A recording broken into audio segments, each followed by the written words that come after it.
अस्सलाम वालेकुम पाकिस्तान, आप देख रहे हैं स्पोर्ट्स बज़ में हसन लियाकत। और आज हम बात करेंगे वर्ल्ड टेस्ट चैंपियनशिप के हवाले से। और वर्ल्ड टेस्ट चैंपियनशिप में आज ऑस्ट्रेलिया बामुकाबला इंडिया का इस वक्त ओवल में जारी उसारी है। और इंडिया ने पहले टॉस जीतकर बॉलिंग का फैसला किया। क्लाउडी वेदर कंडीशंस थी, उसका भरपूर फ़ायदा उठाया इंडिया ने और अर्ली ऑन उनको विकेट्स भी मिली हैं। सबसे पहले अगर प्लेइंग 11 की बात की जाए तो प्लेइंग 11 पे नज़र डालना बहुत ज़रूरी है, क्योंकि बहुत बड़े बड़े नाम ऐसे हैं जो हम एक्सपेक्ट कर रहे थे कि उनको इंडियन 11 में होना चाहिए था, वो बाहर हैं। और प्लेइंग 11 पे हम नज़र डालेंगे और देखेंगे कि ऑस्ट्रेलिया की प्लेइंग 11 क्या है और इंडिया की प्लेइंग 11 क्या है। ये देख सकते हैं आप, David Warner, Usman Khawaja, Marnus Labuschagne, Steven Smith, Travis Head, Cameron Green, Alex Carey और Mitchell Starc, Pat Cummins, Nathan Lyon और स्कॉट बोलन हैं। जबकि इंडिया की बात की जाए तो इंडिया में हैं रोहित शर्मा, शुभमन गिल, चेतेश्वर पुजारा, विराट कोहली, अजिंक्य रहाणे, भारत हैं, रविंद्र जडेजा हैं, शार्दुल ठाकुर हैं, उमेश यादव हैं, मोहम्मद शामी हैं और मोहम्मद सिराज हैं। सो इसमें एक बहुत बड़ा नाम मिस है। सबसे पहले मैं चाहूँगा कि मैं उसी नाम से स्टार्ट करूं और अपने पैनलिस्ट से पूछूंगा कि ये जो मिसिंग नाम है ये क्यों मिस है, क्योंकि इंडिया की जानिब से सेकंड मोस्ट सक्सेसफुल बॉलर हैं अगर टेस्ट क्रिकेट की बात की जाए। और विकेट्स की तादाद भी उनकी सेकंड पे ही फिनिश करते हैं इंडिया की जानिब से। अश्विन के ऊपर बात करेंगे। आज हमारे पास पैनल पे मौजूद हैं एमर नजीब सत्ती, बहुत ही सीनियर जर्नलिस्ट है और यह तमाम तर मैच के ऊपर नज़र रखते हैं। इसके अलावा बैराम काजी मौजूद हैं, ये भी काफ़ी यंग है, एनर्जेटिक हैं और क्रिकेट के ऊपर आजकल आप डिफरेंट प्लेटफॉर्म्स में इनके तबसरे सुनते हैं। और लाहौर से हमें ज्वाइन करेंगे अरीबा चौधरी। अरीबा भी माशाल्लाह से क्रिकेट के इनके जो तज्ज़िये हैं ये आप सुनते रहते हैं। सबसे पहले एमर साहब आपसे स्टार्ट करते हैं और ये क्वेश्चन वैसे मैं तमाम की राय जानना चाहूँगा इस क्वेश्चन पे कि रविचंद्रन अश्विन जो है वो क्यों मिस हुए। इसको हमें ज़रा हर एंगल से अगर हम देखें तो जो पिच की हमने सूरत हाल देखी थी, उसकी जो तस्वीर देखी थी, उस पर थोड़ा सा खास मौजूद था। इंग्लैंड में आपको पता है कि जो क्लाउडी वेदर अमूमन होता है, जिसकी वजह से फास्ट बॉलर का जो है वो कभी वो गेम से आउट नहीं होता, नॉर्मली वो गेम में इन रहता है। तो शायद ये देखते हुए कि उन्होंने एक साइड ये सोची होगी कि हमें रविंद्र जडेजा के होने से ये होगा कि एक प्रॉपर लेफ्ट आर्म स्पिनर भी मिल जाएगा और एक वो प्रॉपर बैट्समैन भी, यानी वो दुनिया के, अगर कोई डिबेट आप टेस्ट क्रिकेट में करेंगे बेस्ट ऑलराउंडर कौन है, तो हमेशा आप या बेन स्टोक्स की बात करेंगे या रविंद्र जडेजा की बात करेंगे असरे हाजिर में। तो ये उन्होंने सोचा होगा कि वो राइट बैलेंस देगा हमें रविंद्र जडेजा के होते हुए। लेकिन उसकी सेकंड साइड ये है कि जो अश्विन है, चूँकि लेफ्ट हैंड बहुत ज़्यादा हैं, लेफ्ट हैंड बैट्समैन ऑस्ट्रेलिया की लाइन में दोनों ओपनर हैं, फिर ट्रेविस हेड हैं, तो वो बड़े कारआमद साबित हो सकते हैं। ये जो गेम आएगी ना स्पिनर की, कि ये डिसीजन क्या जडेजा के साथ जाना दुरुस्त है या दुरुस्त नहीं है, ये सेकंड इनिंग्स में पता चलेगा, जब तो कि क्या पिच क्रम्बल करेगा या क्रम्बल नहीं करेगा, या थोड़े उसमें पैचेस पड़ने से कोई फ़र्क पड़ेगा या नहीं पड़ेगा, क्या ये घास इस तरह होगा या कितना रिमेन रहेगा घास, स्पिनर को कितनी सपोर्ट मिलेगी, ये उस पर डिपेंड। अगर बिल्कुल फ्लैट रहता है, बिल्कुल सीधा रहता है, फिर तो कोई फर्क नहीं पड़ेगा, फिर तो ठीक, इतना खास ज्यादा फर्क नहीं पड़ेगा। हाँ, लेकिन अगर थोड़ी सपोर्ट हुई तो फिर मेरा ख्याल है कि इंडिया को मुश्किल हो सकती है। बैराम, जिस तरह के कद काट के बॉलर हैं अश्विन और जिस तरह की उनकी सर्विसेज हैं, 36 साल उनकी उम्र हो चुकी है, नियरली 37 भी हो जाएंगे, लेकिन बड़े ही मतलब कारआमद साबित हुए इंडिया के लिए। तो आप क्या समझते हैं कि अश्विन को क्यों बाहर रखा गया? देखें, अगर आप पिच को मद्देनजर रखें तो यस, ग्रीन टॉप है और फोर सीमर्स के साथ जाना इट कुड मेक सेंस। देखिए, ऑस्ट्रेलिया भी फोर सीमर्स के साथ गई है, मगर इसमें मेरा ये मानना है कि अगर आपने जाना ही है फोर प्रॉन्ग पेस अटैक के साथ, तो उनको पार्टनर के लिए करने के लिए आपके पास आपका बेस्ट स्पिनर होना चाहिए। और रविचंद्रन अश्विन जो है दुनिया में वर्ल्ड नंबर 1 बॉलर हैं। इस चैंपियनशिप साइकिल में, वर्ल्ड टेस्ट चैंपियनशिप की साइकिल में 20 से नीचे की एवरेज है उनकी, एंड आई थिंक उस बेसिस पे उनको रविंद्र जडेजा से ऊपर खिलाना चाहिए था। माना कि रविंद्र जडेजा, जिस तरह अहमद भाई ने कहा, कि बहुत माने जाने ऑलराउंडर है, बेन स्टोक्स के साथ साथ ही उनका टेस्ट क्रिकेट में नाम आता है, बट देन अगेन वो आपको उस क्वालिटी की बॉलिंग नहीं दे सकते जिस क्वालिटी की बॉलिंग अश्विन दे सकते हैं। और लेफ्ट हैंडर्स वाली बात इसमें बहुत क्रूशियल है, क्योंकि जडेजा तो लेफ्ट आर्म ऑफ स्पिनर है, वो तो ऑस्ट्रेलिया के लेफ्ट हैंडर्स को उतना तंग नहीं करेंगे जितना अश्विन कर सकते थे। तो मेरे हिसाब से ये एक सिलेक्शन ब्लंडर है, and I feel for Ravichandran Ashwin. और उनको होना चाहिए था, क्योंकि उनकी बहुत ज्यादा कारकर्दगी थी यहां तक पहुंचने में। और आई मीन, या तो अगर आपने दोनों को नहीं खिलाना, अगर मैंने एक को खिलाना होता मैं अश्विन को खिलाता, क्योंकि वो भी बैटिंग कर लेते हैं। ठीक। अच्छा अरीबा, आप ये बताइएगा, जिस तरह एवरेज की बात की और बड़ी जायज़ बात की, 20 की उनकी एवरेज थी, और ओवरऑल अगर कैरियर की बात की जाए अश्विन के कैरियर की, तो 22 से 23 की I think, if I am not wrong, उनकी एवरेज है। और बड़े ही साजगार साबित हुए वो इंडिया के लिए, और स्पेशली विद द बैट भी काफ़ी ज़्यादा वो हैंडी होते हैं। तो आपको क्या लगता है अश्विन को क्यों बाहर बैठाया गया? देखिए मेरे ख्याल में जो कंडीशंस जिस हिसाब से फोर सीमर्स से जाना तो जस्टिफाइड है। इंडिया को एक हार्ड डिसीजन लेना पड़ा होगा बिटवीन जडेजा एंड अश्विन। तो जडेजा को ऑलवेज मेरे ख्याल में उसको अपनी बैटिंग का एक एडवांटेज रहता है। लेकिन अगर देखा जाए तो मेरे ख्याल में जडेजा का डिसीजन एक और चीज ली गई है, उस वजह से ली गई है कि इंडिया का इस वक्त मिडिल ऑर्डर काफी फ्रेजाइल है। ऋषभ पंत ना होने की वजह से या फिर अय्यर ना होने की वजह से उनका थोड़ा सा एक फ्रेजाइल है, जिसकी वजह से जडेजा को प्रेफर किया गया, क्योंकि जडेजा विद बैट बहुत हैंडी है। वो किसी भी कंडीशन में नीचे सर आके बड़े वैल्यूएबल रन ऐड करते हैं। अश्विन का मेरे ख्याल से होना चाहिए था, क्योंकि एक तो लेफ्ट हैंडर्स बहुत है ऑस्ट्रेलिया में। सेकेंडली अश्विन ने पिछले 2 साल पहले ही न्यूजीलैंड के अगेंस्ट WTC के फाइनल में इंडिया के टॉप बॉलर रहे थे, वो लॉर्ड्स में के अंदर। तो आई गेस अश्विन और जडेजा का ऑब्वियसली एक हेड टू हेड कॉम्पिटिशन होगा, जिसकी वजह से विद स्लाइटेस्ट मार्जिन जडेजा को प्रेफर किया गया, क्योंकि ऊपर से मिडिल ऑर्डर वीक था। उनको यही है कि अगर हमारा मिडिल ऑर्डर कामयाब ना हो तो नीचे से जडेजा आके एक अच्छी वैल्यूएबल इनिंग्स खेल लेंगे। बट आई थिंक वो रोल अश्विन भी कर सकते थे, वो भी हर कंडीशन में खेल चुके हैं और अपने आप को मनवा चुके हैं। तो आई फील अश्विन की इंक्लूजन होनी चाहिए थी, considering the matchups and the condition. उनकी अच्छी एवरेज है, इवन इन इंग्लैंड अच्छी एवरेज है उनकी। जी इस पे बस मैं एक चीज ये ऐड करना चाहूंगा कि बहुत इंपॉर्टेंट इसमें फैसेट था कि last time India toured England, Ashwin की काफी अच्छी परफॉर्मेंस रही है। तो इट्स नॉट कि वो सिर्फ इंडिया में परफॉर्म करते हैं, उन्होंने तो इंग्लैंड में परफॉर्म करके दिखाया है। तो इसलिए काफी बड़ी कॉल है ये। और देखें, ओवल की पिच पे यासिर शाह ने 10 फेयर लिया था 2016 में। अगर तो बॉल टर्न लेने लग गई चौथे पांचवें दिन पे and India is now batting last, तो मसला हो सकता है, डेफिनेटली हो सकता है। और वहां पे थर्ड इनिंग्स में अगर तो बॉल ग्रिप कर रही हो तो आई थिंक अश्विन जो आपको वैल्यू दे सकते थे स्पिनिंग द बॉल, वो जडेजा नहीं दे सकेंगे। ठीक है सतीश साहब, India one toss and elected to bowl first, कैसा डिसीजन है ये? अच्छा, मैं थोड़ा सा एक जी, छोटी जी, सी आप बात कर लूं conclude कर लें, हाँ, conclude conclude कर कर लें, लें और conclude उसके कर बाद हम आगे बात पे चलते हैं। मैं समंदर को कूजे में बंद करता हूँ। हमेशा ये जब- करते हैं ये जब तीसरी इनिंग्स आएगी ना, वो डिसाइड कर देगी कि ये डिसीजन सही था या गलत था।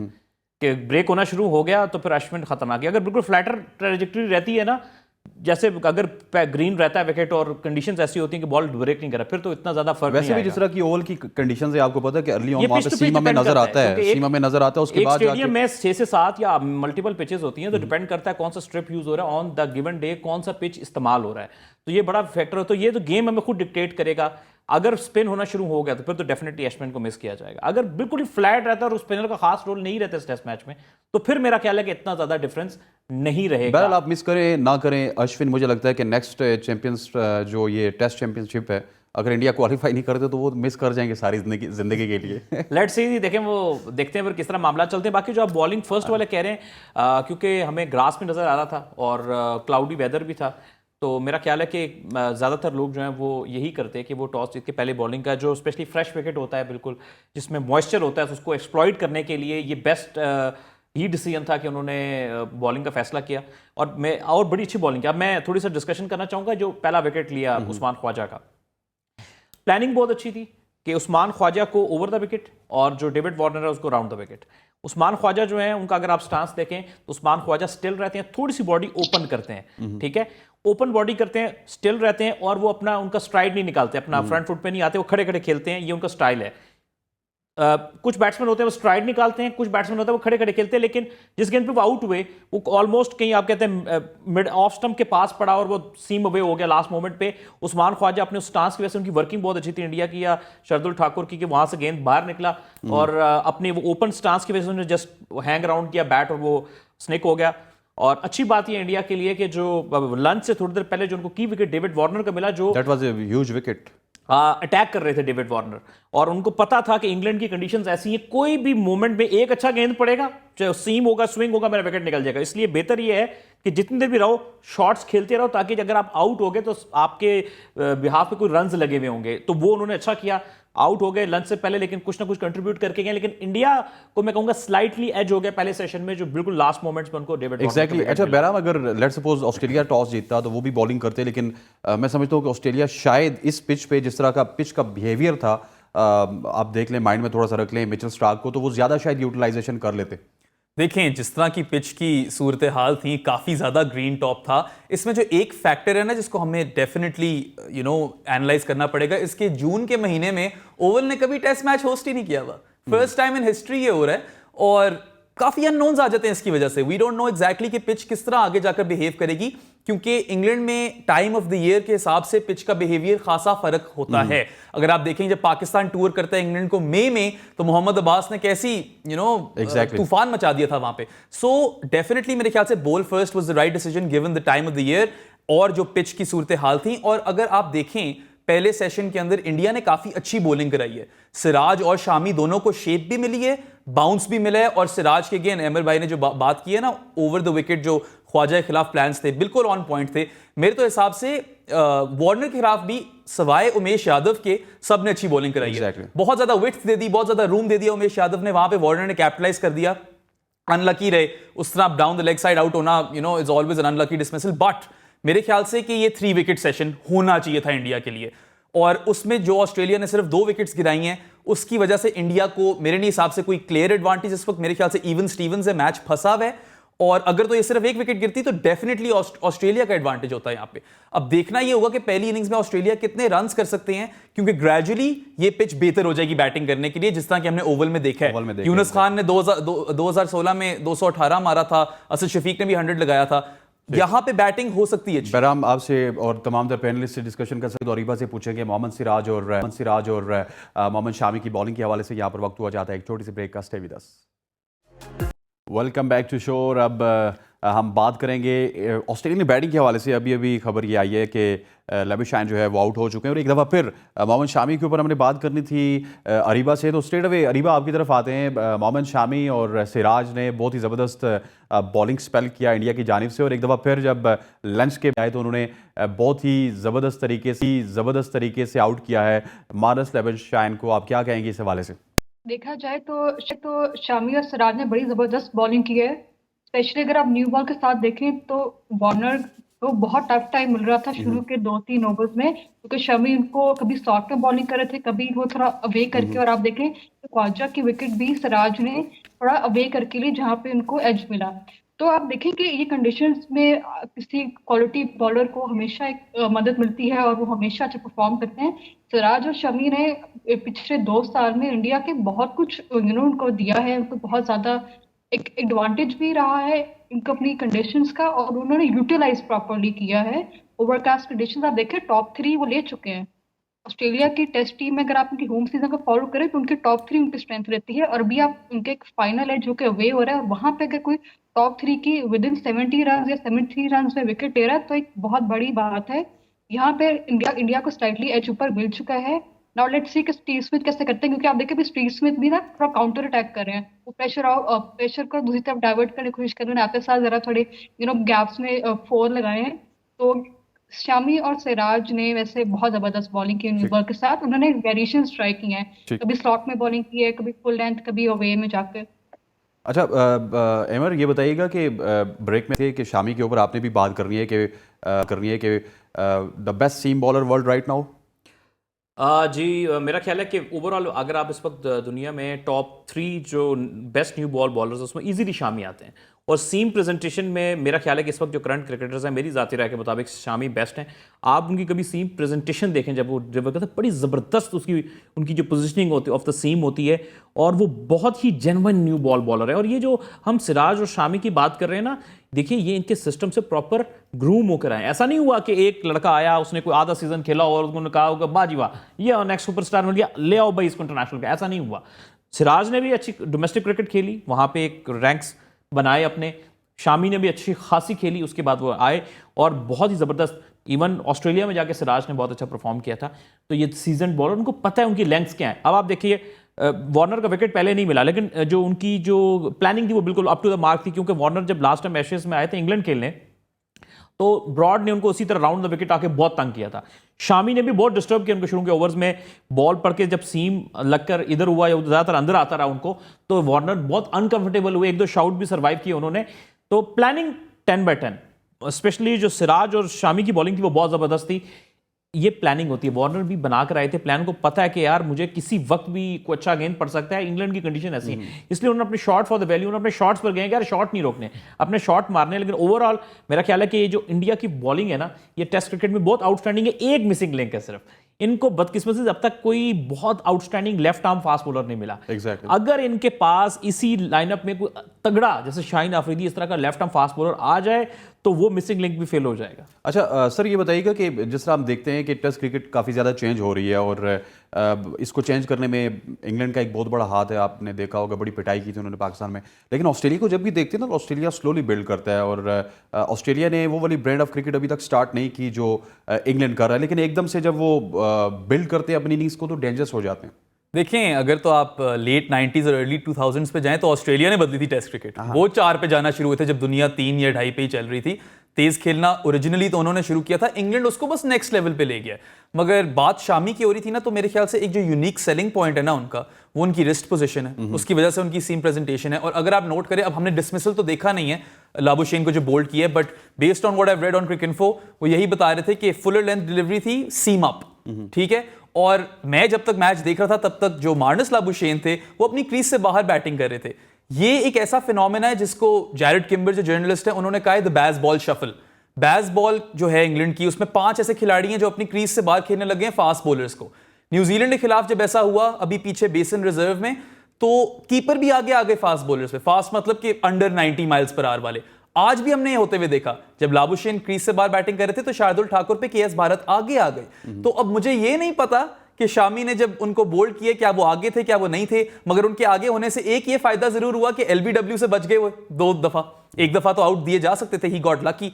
बट आपने बात की ना किस तरह टेस्ट क्रिकेट रेवोल्यूशनाइज हो रही है, तो ये एक बहुत बड़ा एग्जांपल है यहाँ पे कि इंग्लैंड जो चीजें कर रही है उसका इंपैक्ट इस गेम पे भी पड़ रहा है। और मार्नस लाबुशेन की आज पूरी अप्रोच ही उस पर बेस्ड थी, even though he didn't look good, बिल्कुल भी अच्छे नहीं लग रहे थे आज क्रीज पे, और अब आउट भी हो गए हैं। And that's a big wicket, क्योंकि ग्लेमॉर्गन के लिए वो खेलते आ रहे हैं काउंटी सीजन, रन्स किए उन्होंने काफी।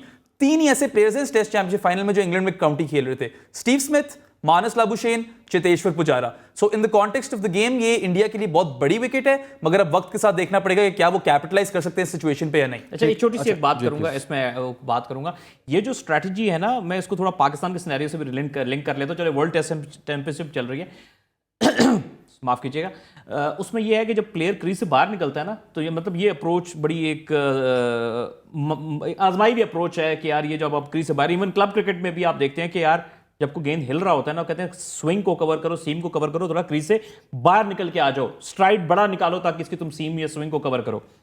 ये काम मोहम्मद अब्बास जब नए आए थे तो वो बहुत अच्छी सीम अंदर करते थे, और ऑस्ट्रेलिया और पाकिस्तान की जो सीरीज हुई थी यूएई में, उसमें अब्बास ने बहुत तंग किया था, तो फिर उन्होंने ये तोड़ निकाला था। उस वक्त भी ये काम हरबा किया, यार अब्बास को क्रीज से बाहर निकल के खेलो, फिर विकेट कीपर ऊपर आ गया था, तो अब्बास भी वहां पर काउंटी क्रिकेट खेल रहे हैं। हमने इस साल ऑस्ट्रेलिया भी जाना, मैं थोड़ा सा पाकिस्तान को भी लिंक कर लेते। अच्छा, इसमें बस एक और चीज भी ऐड करना चाहूंगा कि बिल्कुल जो मूवमेंट है वो नेगेट हो जाती है। अब्बास का बहुत अच्छा एग्जांपल है, आई थिंक स्टोक्स ने भी ये कोशिश की थी अब्बास के खिलाफ, मगर इससे एक और चीज ये होती है कि टेस्ट क्रिकेट में ना लाइन एंड लेंथ बॉलिंग का बहुत बड़ा वेट है, वनडे क्रिकेट या T20 क्रिकेट में उतना नहीं है, और आपकी लेंथ ऑफ हो जाती है जब आप क्रीज से बाहर निकलते हो फास्ट बॉलर को, तो उनकी लेंथ डिस्टर्ब करने के लिए अक्सर ये बैटर्स कर रहे हैं। और आई थिंक अभी तक तो चल रहा है, मगर क्रिकेट इस तरह की गेम है कि इसका भी तोड़ इवेंचुअली तो निकल जाएगा। अच्छा अरीबा, आपकी तरफ आऊंगे, ये बताइएगा कि स्टार्ट में देखा था, शायद पैनलिस्ट भी एग्री करेंगे कि डेविड वार्नर भी उस तरह से खुल के नहीं खेल सके, थोड़ा सा फंसे हुए थे।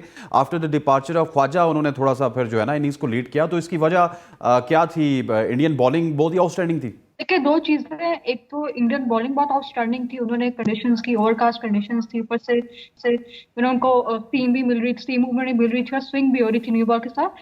सेकेंडली, डेविड वार्नर का अगर आप देखें टेस्ट रिकॉर्ड जो बीजीटी लास्ट फ्यू मंथ्स में खेली थी उन्होंने, उसमें ही डिडंट डू वेल। एक तो वो फिर बाद में उनको मिस भी करने पड़े कुछ मैचेस, तो उनका काइंड ऑफ थोड़ा अंडर कॉन्फिडेंट भी थे, उन पर प्रेशर भी था कि maybe this season is my last season for the test. और बाद में मुझे देखिए उनको फैसला भी करना पड़ा कि मैं ऑस्ट्रेलिया की होम सीरीज में रिटायरमेंट लेने लगा हूँ, तो उन पर काइंड ऑफ प्रेशर एक है क्योंकि वो काफी देर से क्लिक नहीं कर पा रहे थे ऑस्ट्रेलिया के लिए। तो ऊपर से शामी ने भी बहुत जबरदस्त बॉलिंग की, वो राइट आर्म सीम है, वो लेफ्ट हैंडर है, तो उनको काफी ट्रबल दिया था। तो आई गेस डेविड वार्नर ने बाद में थोड़ा सा कवर अप करने की कोशिश की, उन्होंने अच्छी इनिंग्स तक वो डट कर खड़े हो गए थे, तो आई गेस उनको थोड़ा सा वहां पे संभल के खेलना चाहिए था, वहां पे वो विकेट फेंक के चले गए क्योंकि मोमेंटम ऑस्ट्रेलिया का डिस्ट्रॉय हो सकता था। और अभी भी आप देखें लाबुशेन बोल्ड हो गए हैं, तो जब डेविड वार्नर डट के खड़े हो गए थे तो ही शुड हैव बीन थोड़ा सा, जैसे कि आपने लाबुशेन की एग्जांपल दी को बाहर आके खेले थे, डेविड वार्नर को भी थोड़ा सा उस तरह से कुछ ट्राई करना चाहिए था। अच्छा, वार्नर के आउट होने के बाद ना दरवाजे खुल गए थोड़े से, उसके बाद देखें लाबुशेन भी आउट हो गए। अब प्राइम के दौरान ही क्या पता, हो सकता है कि कोई और विकेट भी हो सकता है कि कोई और विकेट भी हो जाए, तो वार्नर जिस तरह खेल रहे थे अगर इस तरह खेलते रहते तो फिर थोड़ा सा मुश्किल हो जाता है इंडिया के लिए।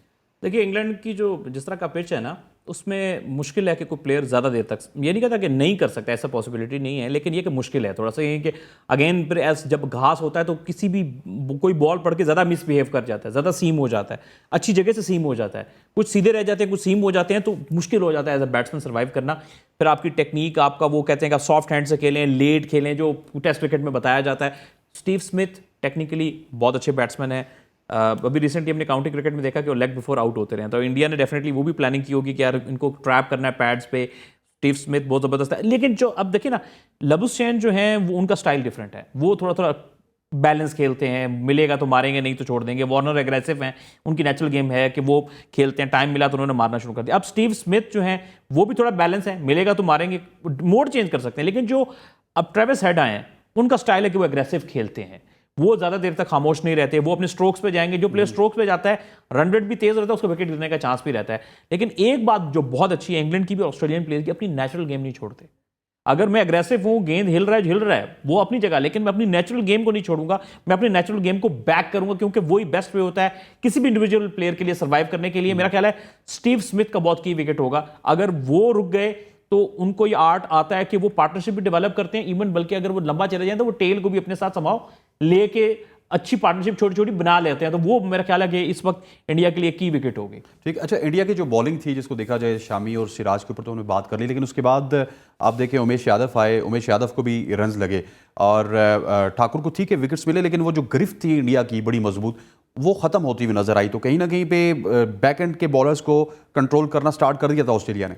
बिल्कुल, और ऑब्वियसली जो शामी और सिराज की क्वालिटी है वो तो नहीं होगी आपकी उमेश यादव या शार्दुल ठाकुर की। उमेश यादव ने तो बल्कि काफी पूरा स्टार्ट लिया, बहुत ज्यादा रूम और विड्थ दे दी डेविड वार्नर को। वो शुरू में थोड़े फंसे हुए थे, इतनी विड्थ नहीं मिल रही थी उनको, एंड वो डट के खड़े हुए थे, मगर उनको जब वो रूम मिला, वो विड्थ मिली, उन्होंने कैपिटलाइज किया। कोई 2 ओवर में 5 चौके लगा दिए, आई थिंक एक ही ओवर में 4 चौके लगे हैं उमेश यादव को। तो वहां पे डेफिनेटली रन्स लीक हुए, प्रेशर वहां पे रिलीज हुआ। और डेविड वार्नर की जहां तक पहले बात हो रही थी, आई थिंक एक मैं हल्की सी चीज से डिसएग्री करूंगा अरीबा की, कि yes he is been in terrible form, right. बहुत देर से नहीं चले डेविड वार्नर, और आगे स्टुअर्ट ब्रॉड का भी मुकाबला करना पड़ेगा उनको थोड़े ही कुछ दिनों के अंदर।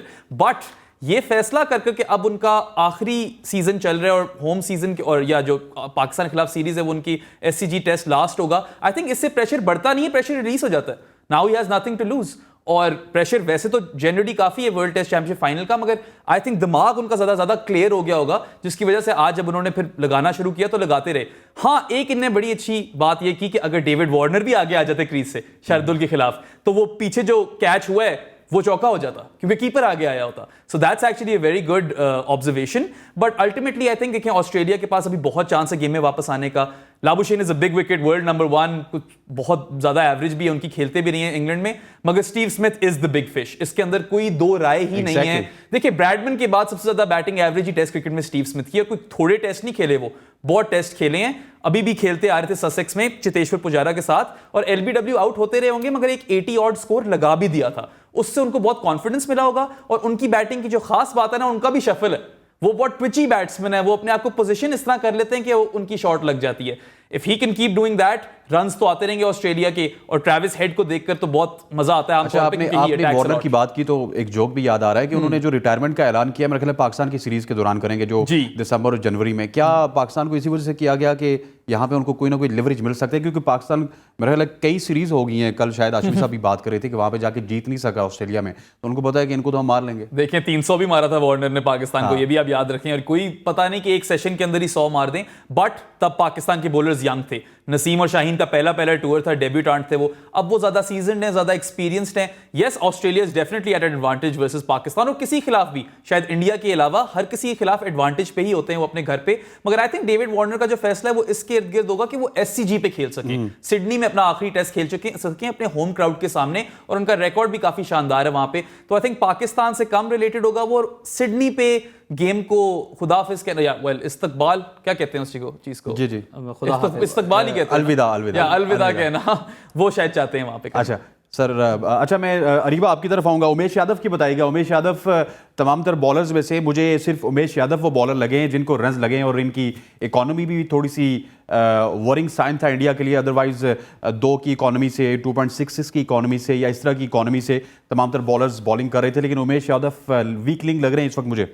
देखिए ये उमेश यादव का बड़ा इंटरेस्टिंग रहेगा कि ट्रेविस हेड कैसे टैकल करते हैं, क्योंकि ट्रेविस हेड एक मॉडर्न डे टेस्ट बैटर है। जब उनको नजर आ जाता है कि यार एक बॉलर है जिसको मैं अटैक कर सकता हूँ, फिर उसको खुलकर करते हैं, तो वो बड़ा इंटरेस्टिंग रहेगा। पर देखो उमेश यादव को ये नहीं कह सकते कि उसकी सिलेक्शन गलत थी। इंडिया के पास बुमराह नहीं थे, तो वो एक्सपीरियंस बॉलर को लेकर आए उनकी जगह उमेश यादव। और उमेश यादव के अगर आप ओवरऑल रिकॉर्ड देखें तो इंडिया के लिए काफी अच्छे हैं। अगर वो खेल रहे हैं तो अपने एक्सपीरियंस की वजह से खेल रहे हैं यहाँ पे। Maybe he has not done well as compared to the others bowlers, but I think ये कहना कि अगर वो उनकी सिलेक्शन गलत हुई है तो वो नहीं है, उनकी सिलेक्शन बिल्कुल ठीक हो। हाँ, he has been a bit lousy, gaps में उनको आराम से बाउंड्री पड़ी है। But I guess Travis Head का बहुत इंटरेस्टिंग हुआ कि वो कैसे टैकल करते हैं, क्योंकि वो क्रीज से बाहर आकर खुलकर खेलते हैं। That fear of not losing a wicket वो उनके अंदर है। ठीक अच्छा, मैं इसी पे थोड़ा सा बात करूंगा।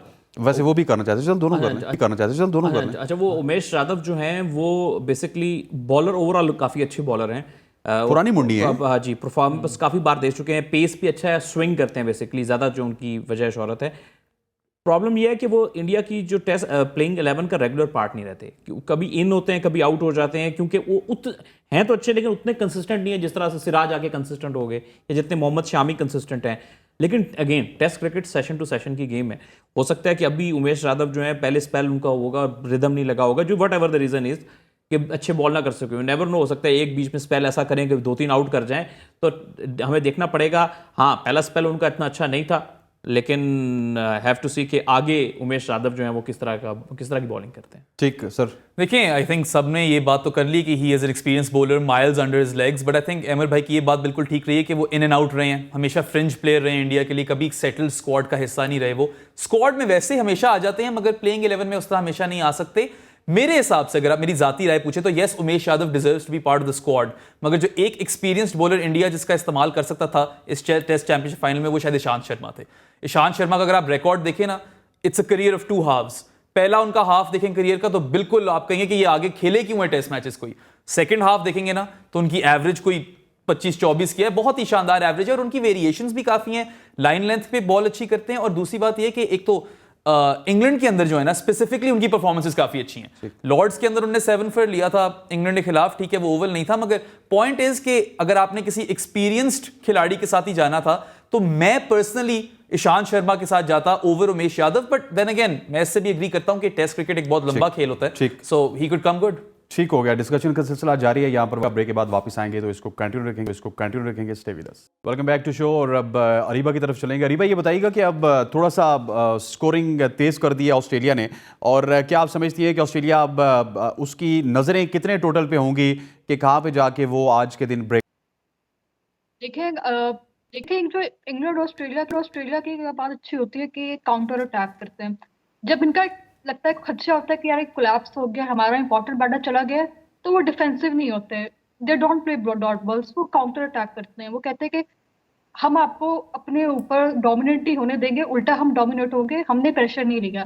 तो इसमें जो मॉडर्न डे टेस्ट बैटर्स होते हैं लाइक ट्रेविस हेड, ये बहुत इंपॉर्टेंट रोल प्ले करते हैं। For England it is Jonny Bairstow and Harry Brook.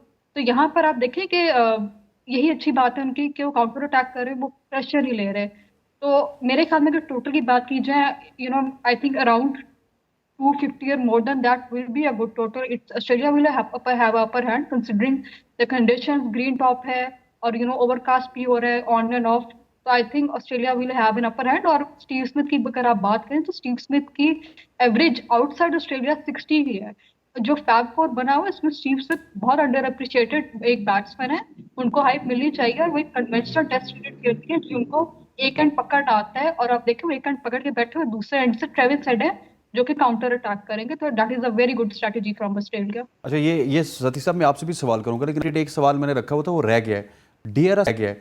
DRS का आज इस्तेमाल हमने देखा रोहित शर्मा की जानिब से कि बेदरीग इस्तेमाल किया गया, और इस तरह कॉन्फिडेंस से वो डीआरएस ले रहे थे कि भाई ये विकेट होगी, लेकिन अभी तक वो कामयाब नहीं हुए। वो pressure of world test championship final है कि उनको लगता है कि यार बस बड़े स्टाइल से ना वो हाथ पीछे करके वो जो पहले भी उन्होंने स्टार्टिंग में जो जितने भी लिए वो नहीं हो सके। तो यही प्रेशर होता है कि आप जब कभी थोड़ा ओवर हाइप कर जाते हैं ना चीज़ों को कि इतना क्लोज होता नहीं है और आप बॉलर के कहने पे आ जाते हैं या कुछ आपका भी होता है, चलो देख लेते हैं। अगर जैसे पहला विकेट गिरा तो उसके बाद छोटी सी पार्टनरशिप लग गई थी लेबुशैन और वार्नर के बीच में, तो वो थोड़ा घबराए हुए लग रहे थे कि यार अब पता नहीं ये कहीं ज़्यादा तेज़ ही ना खेल जाए या कोई लंबी पार्टनरशिप ही ना लग जाए।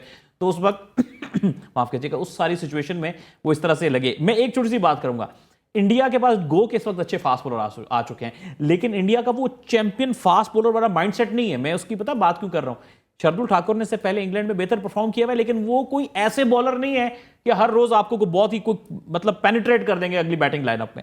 ऐसे बॉलर पीएसएल की फ्रेंचाइजी में रुलते फिरते हैं। हाँ, और आप ये, मैं आपको एक बात बताऊं कि बात यह कि जब आप एक ऑलराउंडर के साथ जा रहे हो जतेजा, फिर आपको दूसरे ऑलराउंडर की जरूरत नहीं है, जेन्युइन फास्ट बॉलर के साथ जाता है। यार इनके पास मोहसिन खान एक बॉलर है, आप लोगों को नहीं पता होगा ना, मैंने फॉलो किया हुआ इंडिया को बहुत ज़्यादा डोमेस्टिक क्रिकेट को, आप देखिएगा जरा उसकी जाके वीडियोस, इतना वो तेज है और इतना आउटस्टैंडिंग बॉलर है। ये ऐसा कोई और जेन्युइन फास्ट बॉलर जिसको देख के कि यार आपके जब पहले दो बेस्ट बॉलर हटे ना, तो जो रिप्लेस करने वाला बॉलर हो वो भी क्वालिटी का हो।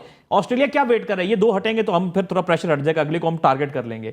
तो यहां थोड़ी सी इंडिया के माइंडसेट का प्रॉब्लम है कि वो थोड़ी सेफर साइड पे गए हैं, यानी थोड़ी बैटिंग भी कर लेगा, दो ऐसे ऑलराउंडर खिला दिए, बैटिंग भी मिल जाएगी, बॉलिंग भी मिल जाएगी। अच्छा sir, in lights off Australian bowling क्या आप समझते हैं कि कितना स्कोर उनको बनाना चाहिए, क्योंकि उनकी बॉलिंग ऐसी है कि वो स्पेशली सब कॉन्टिनेंट की टीम को तो उखाड़ पिछाड़ सकते हैं इस तरह की कंडीशन में। देखें 250 would be the bare minimum, 250 से नीचे तो आप बात नहीं कर सकते। बैटिंग आसान हो जाएगी ओवल की पिच पे, इस तरह नहीं रहेगी जिस तरह की हिस्टोरिकल एविडेंस है हमारे पास। तो 250 से अगर नीचे करते हैं तो बहुत ज़्यादा लीड कंसीड कर सकते हैं। इन एन आइडियल वर्ल्ड 300 350 कर लें तो बहुत अच्छा हो जाएगा। 400 वाली विकेट मुझे आपस की बातें नहीं लग रही, आई कुड बी रॉन्ग, मगर मुझे ज़ाती तौर पर नहीं लग रही। एक क्लोजिंग नोट पर मैं ये बात करना चाहूँगा कि जो भी टीम वॉबल सीम डिलीवरी का बेहतर इस्तेमाल कर ले शायद उसको एडवांटेज हो सकता है। ऑस्ट्रेलिया के पास स्कॉटी बोलैंड है, वो लाइन एंड लेंथ बॉलर हैं। वॉबल सीम में कन्वेंशनल स्विंग बॉलिंग से फर्क ये होता है कि आप वैसे तो अपनी फिंगर्स या फर्स्ट स्लिप की तरफ पॉइंट करते हो या फाइन लेग की तरफ। वॉबल सीम में आप फिंगर्स अपार्ट रखते हो और सीम आपकी अप होती है। सीम वो इस तरह करती है कि ठप्पा का कभी सीधा निकल जाएगी, कभी जैग इन कर लेगी, कभी जैग आउट कर लेगी। उसको बताने का भी कोई तरीका नहीं है, इट्स एक्चुअली एक बिट ऑफ अ मिस्ट्री। अच्छा, मैं छोटी सी उस पर बात करना चाहूँगा वॉबल सीम पे। बेसिकली वॉबल सीम को ज़्यादा इंट्रोड्यूस कराया था मोहम्मद आसिफ ने, उनको फिर कॉपी किया था जेम्स एंडरसन ने। वॉबल सीम होती क्या है, इस पर मैंने ये चीज़ सीखी थी मिसबा उल हक साहब से, उन्होंने समझाई थी। इतना आर्ट अब बढ़ चुका है नया बॉल का कि वॉबल सीम जब होती है तो आपको लेट्स सपोज के लग रहा है कि ये गेंद की शेप इस तरह बैट्समैन को कि अब पढ़ के लास्ट मोमेंट में ये बाहर निकलेगा, लेकिन वॉबल सीम की वजह से वो बैट्समैन को डिच करती है, गेंद पड़ती है, पढ़ने के बाद स्विंग होने की वजह सीम पढ़ के अंदर हो जाती है। एक एग्जांपल दे रहा हूं कि किस तरह से बैट्समैन के माइंड के साथ खेला जाता है, वॉबल सीम काम करती है। और फिर again great artist Mohammad Asif जिन्होंने इस आर्ट को ज्यादा रोशनास कराया इंटरनेशनल क्रिकेट। सर आप कंटिन्यू करें। आसिफ ने डेफिनेटली इसको किया एलिवेट, बट स्टुअर्ट क्लार्क जो थे ऑस्ट्रेलिया के, वो आप कह सकते हैं पायनियर थे इसके। जेम्स एंडरसन ने फिर क्लार्क और आसिफ को सीख कर इसको अपनी आर्मरी में डाला। स्कॉटी बोलैंड का मैं नाम इसलिए ज्यादा ले रहा हूं क्योंकि वो उस तरह के बॉलर हैं, ड्यूक्स बॉल के साथ जब वो अपनी लाइन एंड लेंथ कराएंगे, if he gets the ball to wobble that might be a big problem for India, क्योंकि पैटी कमिंस और मिचेल स्टार्क का तो हमें पता ही है कि वो क्वालिटी बॉलर्स हैं, मगर अगर बोलैंड की वॉबल सीम चल पड़ी इंडिया को बहुत नुकसान हो सकता है। ठीक हो गया जी। अरीबा आपका बहुत बहुत शुक्रिया, बहराम आपका बहुत बहुत शुक्रिया, और इमरान नजीब सत्ती साहब आपका बहुत बहुत शुक्रिया। आता है कल सेम पैनलिस्ट होंगे हमारे साथ और मोर और लेस सेम होंगे, एक अद ऊपर नीचे ज़रूर हो सकता है, क्योंकि हम चाहते हैं कि वर्ल्ड टेस्ट चैंपियनशिप के हवाले से यही चेहरे हों जो आपको बताएं क्रिकेट की इनसाइट्स के हवाले से। इंशाल्लाह कल मुलाकात होगी, तब तक अल्लाह हाफ़िज़।